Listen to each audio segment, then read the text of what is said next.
Goeienaand, good evening, fellow South Africans and citizens of the world. Now, there have been some major changes to the asylum situation in the US, and everybody in South Africa needs to be aware of this.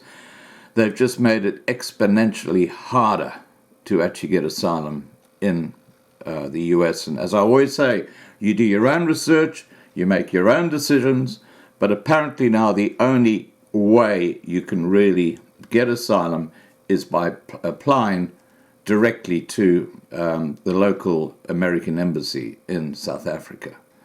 Obviously, the other option is to fly straight into the country and seek asylum, but I'm not sure if that works anymore. That used to work.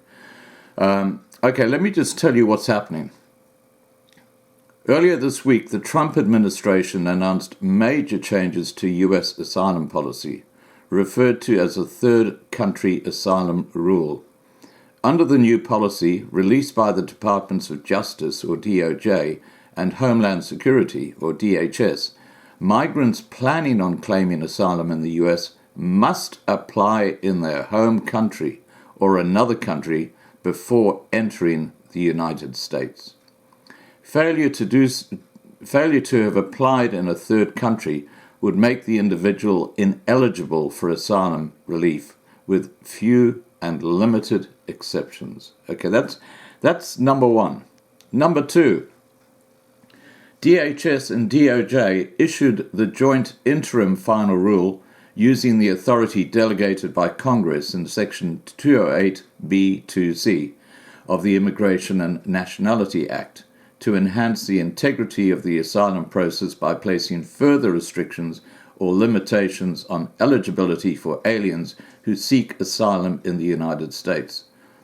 Specifically, the rule adds a new bar to asylum eligibility for a migrant who enters or attempts to enter the US across the southern border, but who did not apply for protections where it was available in at least one-third country outside the individual's country of citizenship, nationality, or last lawful habitual residence through which he or she passed through on the way to the United States. So what they're in effect saying in that second part is that if you came through from, let's say, Mexico into the US, you flew into Mexico and then you try to come through the southern border, unless you'd actually applied for asylum in Mexico first, forget it. And Mexico's got to reject you first, and then you can only apply in the US. Now, there's a very interesting development that's happening in Mexico, and that is that a lot of Americans are actually going to this particular part of Mexico. They're actually migrating out of the US into this one little part of Mexico, which is down in the southern section of Mexico. And if you Google it, you'll find out everything you need to know. And that could be an option for people, because apparently the percentage of people who are non-Mexican is very, very high in that area. And it's a lovely area, apparently. All right, guys, please remember to subscribe to be kept informed, ring the bell for updates, and have a great evening.